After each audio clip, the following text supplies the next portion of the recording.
पश्चिम बंगाल इस देश की राजनीति और लॉ एंड ऑर्डर के विषय पर कितना ज़रूरी है, उसके अलग अलग पहलुओं पर बात करने के लिए देखिए, बंगाल में एक बंगाल का चरित्र पूरे देश से इस मामले में अलग रहा है। बंगाल में जब भी सत्ता हस्तांतरण होता है तो वहाँ पे हिंसा हस्तांतरण भी साथ साथ होता है। मुझे तो नहीं याद है, किसी घटना से इसकी तुलना आप नहीं कर सकते कि एक शेख शाहजहां इतना बड़ा गुंडा हो गया कि वो संदेश खाली की अनुसूचित जाति की महिलाओं को अपने हरम के लिए समझता है। लेकिन उन लोगों को क्या हक है ये इस संदेश खाली पर बोलने का जो कि बृजभूषण शरण सिंह को छिपाए बैठे हैं? ये बताता है कि शेख शाहजहां को किसका संरक्षण मिला हुआ है, और एक छोटा सा नेता इतना बड़ा गुंडा बन जाता है और इतना अत्याचार एक राज्य में करता है। क्या बिना सरकारी तंत्र के, क्या बिना प्रशासन के सहयोग के वो कर सकता है? ममता बनर्जी खुद गुंडा कह के बुलाया करती थी सीपीआईएम के लोगों को जी। और बड़े बड़े मंचों पे बोला करती थी।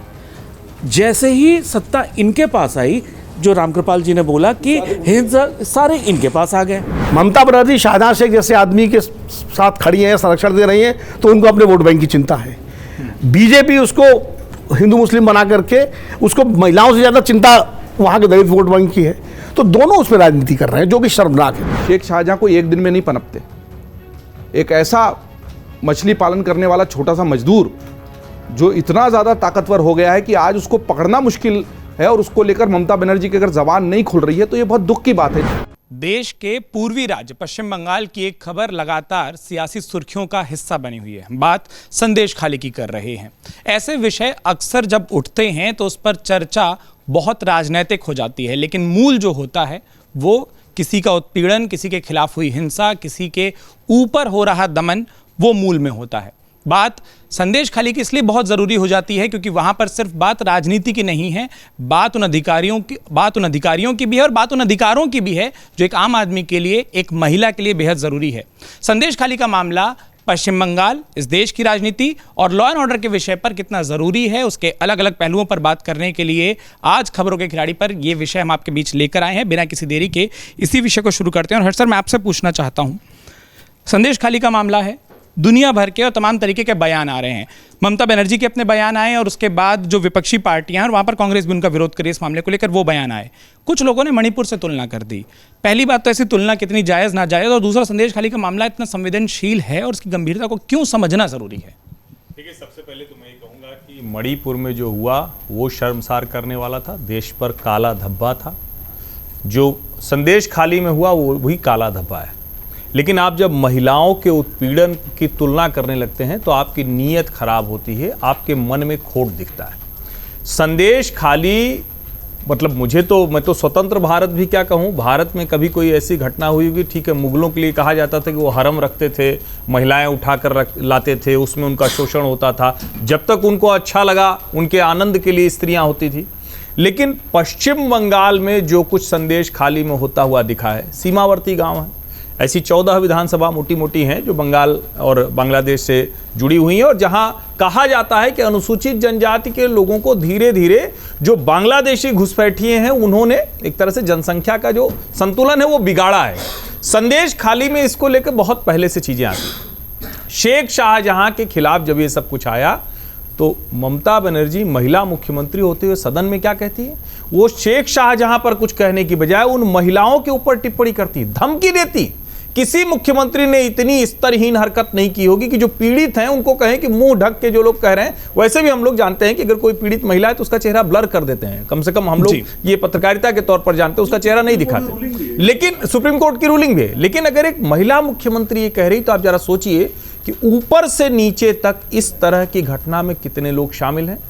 एक टीएमसी का नेता वो रात को महिलाओं को उठा लेता है, बुला लेता है, उसमें पुलिस शामिल होती है, उसके साथ के लोग जिनके नाम महिलाएं ले रहे हैं उनको बचाया जाता है, कोर्ट के हस्तक्षेप से वो एफआईआर दर्ज होती है, और अब शिबू हाजरा गिरफ्तार भी हुआ है तो उसके बाद भी शेख शाहजहां आज तक पकड़ा नहीं गया। और सबसे पीड़ा देने वाली बात है कि पूरी पश्चिम बंगाल पुलिस और जो बशीरहाट का एसपी है वो एसपी, वो लगातार हुसैन मोहम्मद शायद उसका नाम है, वो एसपी जिस तरह का बर्ताव करता है, पहले कहता है कुछ हुआ नहीं और अब कह रहा है कि हमने सबसे बात कर ली, अब देखेंगे। डीजीपी को दबाव के बाद जाना पड़ा। ये घटनाक्रम इसलिए मैं बता रहा हूं, मुझे तो नहीं याद है, किसी घटना से इसकी तुलना आप नहीं कर सकते कि एक शेख शाहजहां इतना बड़ा गुंडा हो गया कि वो संदेश खाली की अनुसूचित जाति की महिलाओं को अपने हरम के लिए समझता है, रात में मनोरंजन के लिए, नाच गाने के लिए बुलाता है, और बार बार चिल्लाने के बावजूद, गुहार लगाने के बावजूद एक महिला मुख्यमंत्री का दिल पसीज नहीं रहा है। ठीक है समीर सर, मैं आपसे यही सवाल पूछना चाहता हूं। अक्सर जब विरोध होता है, राजनीतिक विरोध, तो एक शब्द आता है कि लॉ एंड ऑर्डर संभल नहीं रहा, लेकिन यहां तो मामला दूसरा दिखाई दे रहा है। कम से कम अब तक जितने तथ्य सामने आए हैं कि लॉ एंड ऑर्डर बचाने की कोशिश कर रहा है, वो संभला हुआ है और वो एक डायरेक्शन पर काम कर रहा है। और क्या ये मामला चुनावों को भी देखते हुए अगर आप कहें, क्योंकि एक उदाहरण होगा, और क्या इस पर हो रही राजनीति, जिस पर हर्ष सर ने भी कहा कि ये ठीक नहीं है कि अगर आप तुलना पर ले जाएं, तो इस पर क्या राजनीति अतिरेक कराई जा रही है अपने वो जुर्मों को छुपाने के लिए? देखिए, मुझे लग रहा है कि बंगाल में ममता बनर्जी के राज में ये जो घटना घटी है, मुझे लगता है इसके पहले वामपंथी की जो सरकार थी उस समय भी इतना घटिया और घृणित काम नहीं हुआ ममता बनर्जी के राज में हुआ। देखिए, कोई भी घटना घटेगी, सत्ता पक्ष और विपक्ष के बीच राजनीति होती रहती है। जो आज विपक्ष में अगर उनके समय कोई घटना घटेगी तो विपक्ष और सत्ता पक्ष दोनों राजनीति करते रहते हैं। लेकिन सत्ता पक्ष का काम तो इस तरह की घटनाओं पर किसी आरोपी को बचाना है या जो आरोपी उसे तत्काल गिरफ्तार करना है। शेख शाहजहां जो ईडी पर हमला करता है, जो ईडी का हमले का आरोपी रहा, ममता बनर्जी न ईडी के अधिकारियों से मिलने जाती है, न उस का विरोध करती है कि उसने ईडी के अधिकारियों पर हमला करके गलत किया। और जब उसके बाद ये पूरी जानकारी बाहर आती है कि किस तरीके से संदेश खाली के अंदर अत्याचार का एक केंद्र बना के रखा था, ममता बनर्जी पूरे समय उसे बचाती रहती है। एक मुख्यमंत्री के रूप में इतनी बड़ी घटना के बाद ममता बनर्जी को कम से कम सार्वजनिक रूप से तो कहना चाहिए था विधानसभा के अंदर कि मैं इसकी घटना की भर्त्सना करती हूँ और शेख शाहजहां जल्द से जल्द गिरफ्तार होगा। आज तक शाहजहां पकड़ाई में नहीं आया। कलकत्ता हाईकोर्ट कह रही है कि शेख शाहजहां कहाँ पर है, सरकार उसे क्यों नहीं पकड़ पा रही है। ये बताता है कि शेख शाहजहां को किसका संरक्षण मिला हुआ है। और एक छोटा सा नेता इतना बड़ा गुंडा बन जाता है और इतना अत्याचार एक राज्य में करता है, क्या बिना सरकारी तंत्र के, क्या बिना प्रशासन के सहयोग के वो कर सकता है? ममता बनर्जी के देख रेख में, और मुझे ऐसा लग रहा है कि टीएमसी के स्थानीय संगठन की देख रेख में यह सब हो रहा था। और ममता बनर्जी का मुख्य समर्थन, उसके संगठन का मुख्य समर्थन इस पूरी घटना को रहा। ममता बनर्जी और उसके प्रशासन को और ममता बनर्जी और टीएमसी को इस बात का अंदाजा नहीं होगा कि यह मामला इतना बड़ा हो जाएगा और यह बात चुनाव के ठीक पहले बाहर आएगी। ठीक है, भारतीय जनता पार्टी इसमें राजनीति कर रही होगी, कांग्रेस उसमें राजनीति करेगी, लेकिन ये घटना ऐसी है कि सिर्फ यह कहकर कि ये राजनीति कर रही है खारिज नहीं किया जा सकता। मुझे लग रहा है बहुत बड़ा और संवेदनशील मुद्दा है। यही घटना ममता बनर्जी का बंगाल में पतन का कारण बनेगी, यह तय है। अब ममता बनर्जी कितनी भी कोशिश कर ले, यह घटना ममता बनर्जी की सरकार पर एक ऐसा काला धब्बा है कि जब जब ममता सरकार के जिक्र होगा, इस संदेश खाली घटना का जरूर जिक्र होगा। और मुझे लग रहा है कि ममता बनर्जी ने जितनी भी लोकप्रियता बंगाल के अंदर अपने दम पर हासिल की थी, उस पर एक ऐसा धब्बा लगा है कि ममता बनर्जी से पीछा नहीं छुड़ा सकती। ममता बनर्जी इस पर अगर त्वरित कार्रवाई करती, एक्शन लेती, बयान देती, अपराधियों को पकड़ती, अपने जो पार्टी के नेता उन्हें पार्टी से निकाल देती, तो मुझे लग रहा है कि उसमें दिखता है कि ममता बनर्जी के नॉलेज में आते उसने कार्रवाई की। लेकिन जिस तरीके से ममता बनर्जी ने पूरे प्रकरण को बचाने की कोशिश की, एक आवरण दिया है शेख शाहजहां को, मुझे लग रहा है बताता है कि ममता बनर्जी सिर्फ उसी के विशेष वोट बैंक को ध्यान में रखते हुए कार्रवाई करने की हिम्मत नहीं कर पा रही थी। मुझे लग रहा है अब यह मामला बहुत ज़्यादा तुल पकड़ चुका है। आने वाले समय में ममता बनर्जी को चुनाव में इसका खामियाजा भुगतना पड़ेगा। संदेश खाली के मामले पर जो तमाम तरीके के सवाल हैं, रामकृपाल सर मैं आपसे एक सवाल पूछना चाह रहा हूं। हालांकि तुलना वाली बात आ गई कि तुलना गलत होनी चाहिए, लेकिन वो हो रही है और खूब हो रही है, और इसीलिए अब उससे ही आगे बढ़ते सवाल पूछूं कि टीएमसी के डेलीगेशन को मणिपुर जाना था, तब बात हुई कि हमको जाने नहीं मिल रहा, यहाँ पर राष्ट्रपति शासन लगा देना चाहिए। अब वही परिस्थिति जब बाकी विपक्षी दल के लोग मिलने जाने चाहते हैं तो उनको जाने नहीं दिया जा रहा। और कई हमारे यूजर हैं जिन्होंने कमेंट किया कि ऐसी घटनाओं के बाद वो प्रेसिडेंट रूल का मतलब क्या है, जब लॉ एंड ऑर्डर अपना काम करने के बजाय किसी आरोपी को बचाता प्राइमा फेसी दिखाई दे और कम से कम वो सुनवाई ना हो, पूरे मुद्दे को दूसरी तरफ ले जाया जाए कि अधिकारी को कुछ कह दिया, लोग वहां जा रहे हैं, राजनीति कर रहे हैं, पर क्या महिलाओं की सुनवाई स्पष्ट रूप से होगी? देखिए, मैं एक बात कहूँगा, सत्ता का जो चरित्र होता है ना, उसमें हमेशा होता है कि अपराधी से पहले वो देखती है कि ये मतदाता का चेहरा है कि अपराधी का चेहरा है। ये चाहे कोई भी सत्ता हो, ये शर्मनाक है, घृणित है, और ये समाज के प्रेशर में ये चीज़ें जाएंगी। तो इसलिए मैं कह रहा हूँ, चाहे मणिपुर हो चाहे बंगाल हो, लेकिन देखिए मणिपुर और बंगाल का एक फ़र्क है, समझ लीजिए। वहाँ दो मैतेई और कुकी, मतलब दो समुदायों के बीच का वो झगड़ा था, जो एक स्वाभाविक रूप से बहुत जगह ऐसा होता है।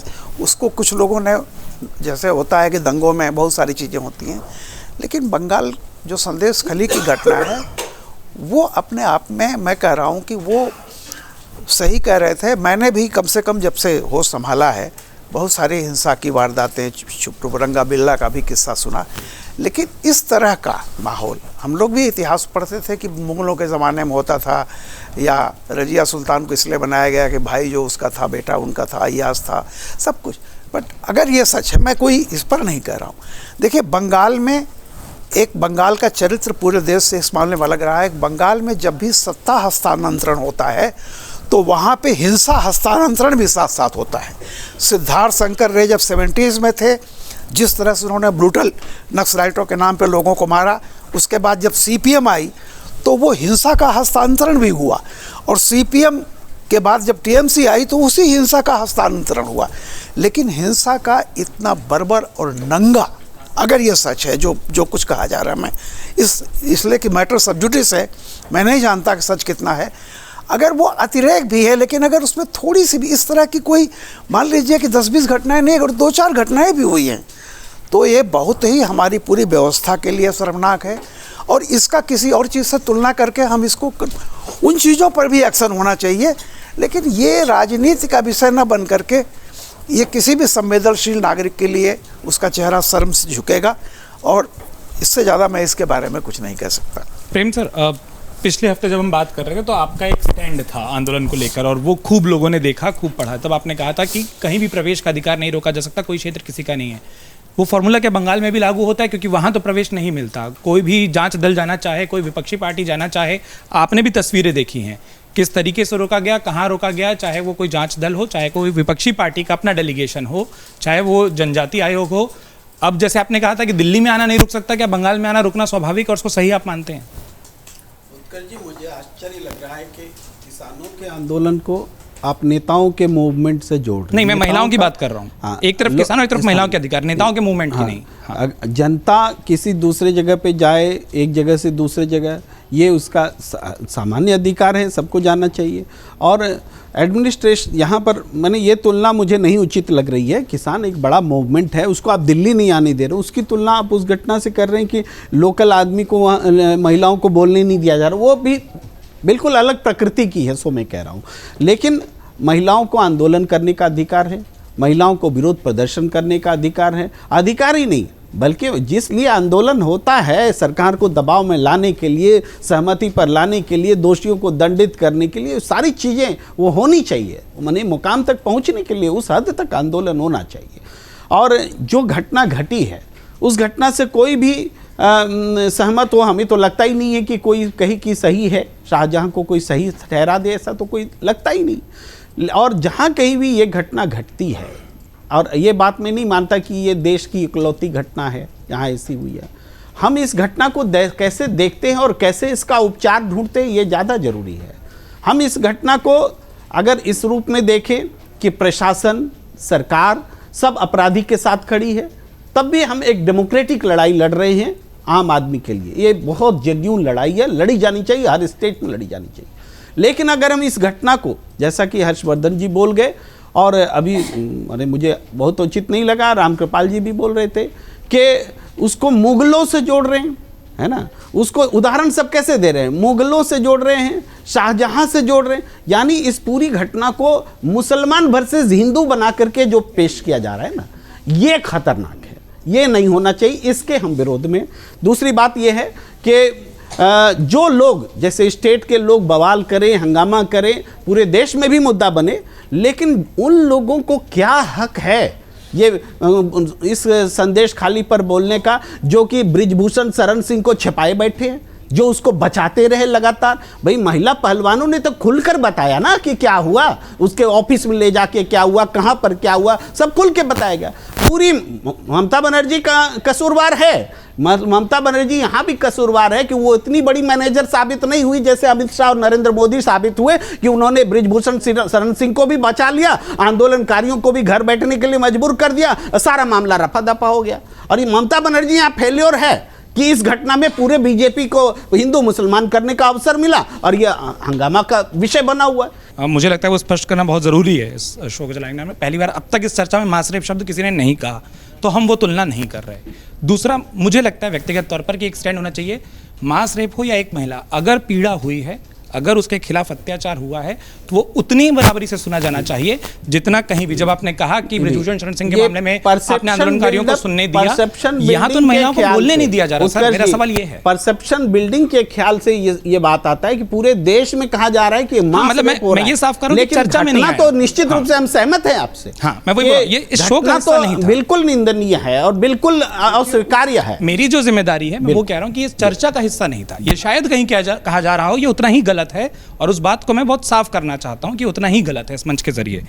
विनोद सर, कई कमेंट और भी हैं और मैं उन कमेंटों पर आना चाहता हूं। दर्शक कह रहे हैं जिस पर टाइमिंग का सवाल उठता है, लॉ एंड ऑर्डर की घटनाएं, ये बात सच है कि लॉ एंड ऑर्डर की अलग अलग तरीके की घटनाएं, मैं किसी घटना को किसी घटना से तुलना नहीं करना चाहता, होती हैं, लेकिन जो इसकी टाइमिंग है और जिस पर दोनों पक्षों से बात आ गई, अब उसके बाद जो राजनीति हुई कि कहीं और पीड़ा होती है तो शायद दल नहीं पहुंचते, लेकिन इस जगह पीड़ा होती है तो हर दल पहुंचना चाहता है।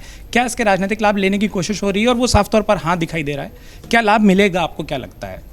देखिए, पहली बात तो ये, चाहे संदेश खाली हो, चाहे मणिपुर हो, चाहे राजस्थान की घटनाएं हों, ये देश में कहीं भी महिला उत्पीड़न या महिला पहलवानों के साथ जो बदसलूकी जो भी हुआ, शोषण के आरोप लगे, वो सब निंदनीय, दंडनीय और शर्मनाक है और उनमें तुलना करना ये ठीक नहीं है। जब मणिपुर पर हम लोग बोलते थे तो तुरंत बीजेपी के लोग राजस्थान पहुँच जाते थे, तुलना उसमें होती थी, राजस्थान छत्तीसगढ़ पहुँच जाती थी, उसमें वहाँ कांग्रेस सरकारें थी। आज जब संदेश खाली पे बात होती है तो दूसरे पक्ष के लोग मणिपुर पहुंच जाते हैं, मतलब तो मुझे लगता है ये दोनों ही प्रवृत्तियां गलत हैं और ये नहीं होना चाहिए, नंबर एक। नंबर दो, ये बात सही है कि हर्षवर्धन जी भी चले गए, कह के रामपाल जी बैठे हुए हमारे बड़े हैं, कि आज़ाद भारत में पहली बार, ऐसा नहीं है। अब चीज़ें सामने आ रही हैं इसलिए सामने। अरे हम लोग बचपन में सुनते आए, बड़े बड़े ज़मींदार और बड़े बड़े सामंत और ठेकेदार किस तरह महिलाओं को उठवा लेते थे घर से, उसमें हिंदू मुसलमान सब शामिल थे। आचार्य चतुर्सेन का उपन्यास पढ़ लीजिए, गोली, राजा जो है वहाँ महिलाओं को उठा करके और उनके साथ पूरा यौन दुराचार करते थे और उसके बाद अपने किसी दरबान से उनकी शादी करा देते थे, वो बाहर खड़ा रहता था। अब ये सब चीज़ें घटी हैं इस देश में। और द्रौपदी का चीरहरण कोई मुगलों ने नहीं किया था, कुलवधू थी वो, समझे, सीता को कोई मुगल नहीं उठा ले गया था। तो मुगलों पे जोड़ देना, मुगल भी वही, वो तो मनुष्य जो सत्ताधारी होता है, चाहे मुगल हो चाहे गैर मुगल हो, हिंदू हो मुसलमान हो, उसके अंदर जब ये वैशीपन आता है तो आता है, उसमें कोई डीएनए देके थोड़ी आता है। तो ये उदाहरण उस दिन मैं सुन रहा था बीजेपी प्रवक्ता को, पाकिस्तान और ईरान तुरंत पता नहीं कहाँ चली गई खाली हिंदू मुस्लिम बनाने के लिए। भाई शाहजहां शेख के साथ दो उसमें और अपराधी भी हैं, वो गैर मुस्लिम है, उनका नाम कभी कोई नहीं लेता, जो बाद में गिरफ्तार हुए, एक हाजरा और एक दूसरा क्या नाम है। शाहजहां शेख तो है ही, उसको गिरफ्तार किया जाना चाहिए, बिल्कुल गिरफ्तार किया जाना उसके खिलाफ। अब ममता बनर्जी क्या मजबूरी है, तो ममता बनर्जी का फेलियर है। और किसी भी महिला मुख्यमंत्री से ये अपेक्षा की जाती है, अगर महिलाओं पर अत्याचार की खबर आती है, ममता बनर्जी यही सब मुद्दों को लेकर तो चुनाव जीती थी। हालांकि लेफ्ट के शासन में इस तरह कम से कम इस तरह की घटनाओं की कभी कोई जानकारी नहीं है। वहाँ हिंसा की संघर्ष, हत्याएं और तमाम सारी चीज़ें आती रही, लेकिन कभी भी जो है ये, तो अब वो राजनीति दोनों तरफ से हो रही है। ममता बनर्जी शाहजहां शेख जैसे आदमी के साथ खड़ी हैं, संरक्षण दे रही हैं, तो उनको अपने वोट बैंक की चिंता है। बीजेपी उसको हिंदू मुस्लिम बना करके, उसको महिलाओं से ज़्यादा चिंता वहाँ के दलित वोट बैंक की है। तो दोनों उसमें राजनीति कर रहे हैं, जो कि शर्मनाक है, चाहे ममता बनर्जी कर रही हो चाहे दूसरा पक्ष कर रहा हो। महिलाओं के मामले में, दलितों के मामले में, आदिवासियों के मामले में, वंचितों के मामले में जब कोई हो तो राजनीति से इतर होकर के फैसला लेना चाहिए। मतलब हाथरस अगर तृणमूल कांग्रेस का डेलीगेशन जाएगा तो नहीं जाने दिया जाएगा, और बीजेपी का डेलीगेशन संदेश खाली जाएगा तो नहीं जाने दिया जाएगा। तो क्या फ़र्क है उत्तर प्रदेश की बीजेपी सरकार और बंगाल की तृणमूल सरकार में, क्या फ़र्क है? तो मुझे लगता है इन सब मामलों में कम से कम हम लोग जो अपने को निष्पक्ष या स्वतंत्र पत्रकार समीक्षक मानते हैं, हमारा स्टैंडर्ड बिल्कुल एक, हमारे कसौटी बिल्कुल एक होनी चाहिए। हमारे लिए जितना निंदनीय, दंडनीय, शर्मनाक मणिपुर है, उतना ही निंदनीय, दंडनीय, शर्मनाक संदेश खाली भी है। इसलिए मुझे, और इसको किसी समुदाय विशेष से जोड़ने की बजाय इसको महिला उत्पीड़न का मुद्दा के रूप में ही देखना चाहिए। और ये महिला उत्पीड़न जो है कोई समुदाय विशेष नहीं, ये जहाँ भी सत्ता, आज छत्तीसगढ़ में जयदीप जी बैठे हुए हैं, तो मध्य प्रदेश जो नक्सल आंदोलन जब जो हुआ, वहाँ माओवादी आए, उनको सबसे बड़ी जमीन इसी से मिली कि वहाँ आदिवासियों की महिलाओं के साथ जिस तरह वहाँ ठेकेदार और खदान मालिक सारा अत्याचार करते थे। मैं जिस इलाके का रहने वाला हूँ, वहाँ भट्ठा मजदूरों के साथ, उनकी महिलाओं के साथ जो भट्ठे मालिकों का यौन शोषण होता था, लेकिन बातें सामने नहीं आ पाती थी। अब ये कोई नई मतलब इस तरह की घटनाएं भारत में, और अब अच्छी बात ये है कि सामने आ रही हैं, क्योंकि मीडिया है, एनजीओज हैं, तमाम सारे संगठन हैं, विपक्षी दल भी अपने राजनीतिक हित के तहत ही कम से कम उठाते हैं, तो सामने आ रहे हैं, तो उन पर देश में एक जनमत बन रहा है। और मुझे लगता अब कैसे पास्को से बचा दिया गया, पास्को का नियम है, कानून है कि दर्ज होते ही गिरफ्तारी होगी, लेकिन पूरा लंबा समय दिया गया ब्रजभूषण शरण सिंह को कि वो सारा उससे उर्बरी हो गए पास्को से। तो ये भी तो हमने देखा है सत्ता, तो वहाँ भी वोट बैंक की चिंता थी, यहाँ भी वोट बैंक की चिंता है। तो ये वोट बैंक चाहे ममता करे चाहे बीजेपी करे, कोई करे, मुझे लगता है जो अपने इस मौके पर जब आप करते हैं तो आपके मानदंड बदल जाते हैं।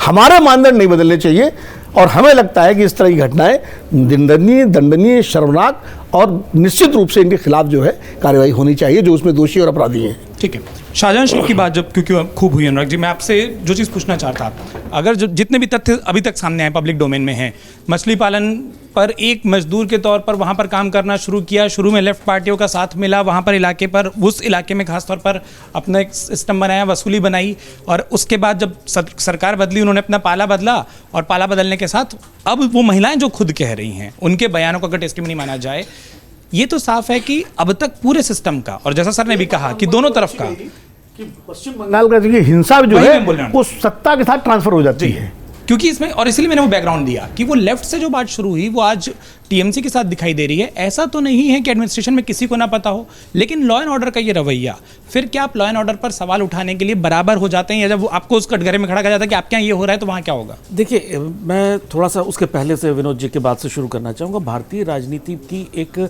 बहुत ही विडंबना है कि अगर मेरी गलती पकड़ी जाएगी तो मैं दूसरे की गलती बताऊँगा, और उसकी गलती पकड़ी जाएगी तो मेरी गलती बताएगा। इस तरह से सब्जेक्ट को, जो मुद्दा है उसको कंफ्यूज कर दो, और जनता हमारी भोली भाली है, ये हमारे नेताओं को अच्छी तरह से पता है, हमें पता हो या ना हो, हमारे नेताओं को बहुत अच्छी पता है कि जनता की बहुत शॉर्ट मेमोरी है और वो भूली, हम उसे बेवकूफ़ बना लेंगे। अगर हम अब वेस्ट बंगाल पे आते हैं, वेस्ट बंगाल में बहुत ही लंबे समय पहले कम्युनिस्टों ने रूल किया, उसके बाद ममता बनर्जी ने रूल किया।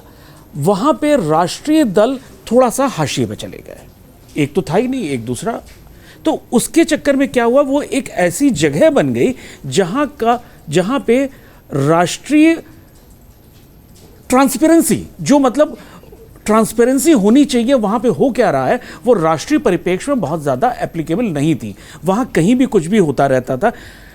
ममता बनर्जी खुद गुंडा कह के बुलाया करती थी सीपीआईएम के लोगों को, और भरे भरे मंचों पे बोला करती थी। जैसे ही सत्ता इनके पास आई, जो रामकृपाल जी ने बोला कि हिंसा, सारे इनके पास आ गए। अब आज की स्थिति ये है कि जो आपका कैडर जो है, आपका कैडर ही गुंडे और बदमाशों का बन गया, हिंसा के बेस करके आपका कैडर बन गया।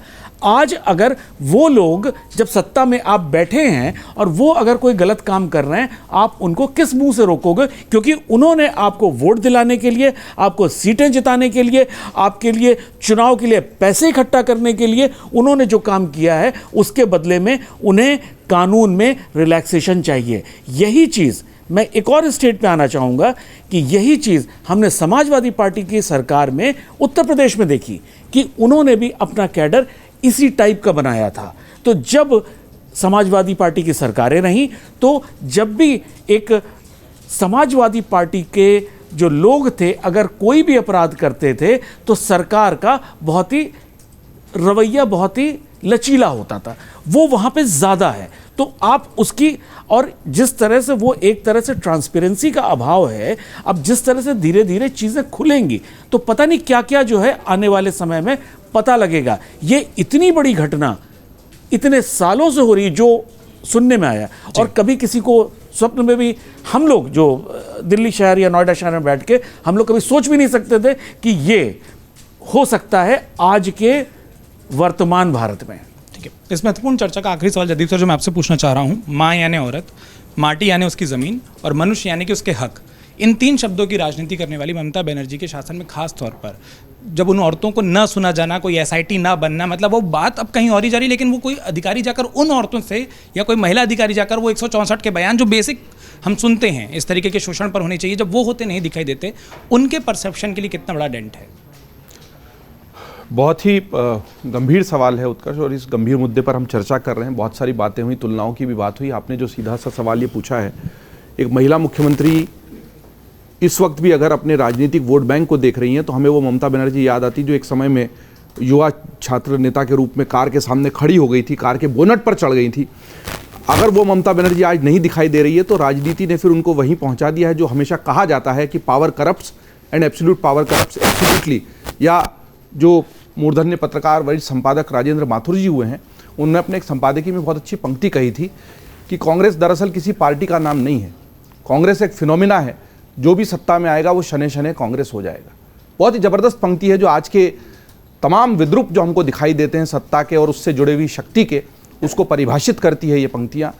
क्योंकि अगर आप एक महिला मुख्यमंत्री हैं और जिस संवेदनशीलता का और जिस दबंग आक्रामकता का परिचय आपने दिया, और सही कहा अनुराग जी ने और तमाम अन्य पत्रकार वक्ताओं ने कि जब आप विपक्ष पर उसी कमजोरी को लेकर प्रहार कर रहे थे, आज आप जब सत्ता में हैं, अगर हमें वो ममता बनर्जी दिखाई देती कि संदेश खाली की घटना होते ही वो स्वयं वहाँ चली जाती, और वहाँ कलकत्ता से महज 70 किलोमीटर दूर, और ये टापू है, और हमने वैसे हमारे एक पूरे विस्तृत एक्सप्लेनर में ये बताया है, लेकिन जो लोग इस शो को देख रहे हैं उनको बता दें कि बार बार आप ये नाम सुन रहे हैं, लेकिन इसके पहले किसी ने, जैसे अनुराग जी ने, हम दिल्ली में बैठे हमें पता ही नहीं है, लेकिन कलकत्ता से महज 70 किलोमीटर दूर है, और सुंदरबन के कई टापू जो हैं, कुल 48 टापू वहाँ पर हैं जो हमारी सीमा में आते हैं, 54 टापू हैं जो बांग्लादेश की सीमा में आते हैं। दुनिया का सबसे बड़ा डेल्टा है सुंदरबन, और वहाँ पर इंसानी बस्ती ही नहीं थी पहले, केवल घना जंगल था, मैंग्रोव के जंगल थे वहाँ पर, और बहुत सारे वहाँ पर जानवरों की बसाहट थी। उसको अंग्रेज़ों ने नील की खेती के लिए बसाया था। नील की खेती का उनका स्वार्थ, और नील की खेती आज़ादी के आंदोलन में भी महत्वपूर्ण भूमिका रखती है। गांधी जी का हमको चंपारण का आंदोलन याद आता है, लेकिन उस जगह पर धीरे धीरे वो टापू अपने आप में ऐसा टापू बन गया जिसका देश के प्रशासन तंत्र से इस तरह का कटाव हो गया कि जो फिल्मों में हम दिखाते हैं कि एक ऐसी बस्ती बस गई जहाँ पर देश का कानून लागू नहीं होता।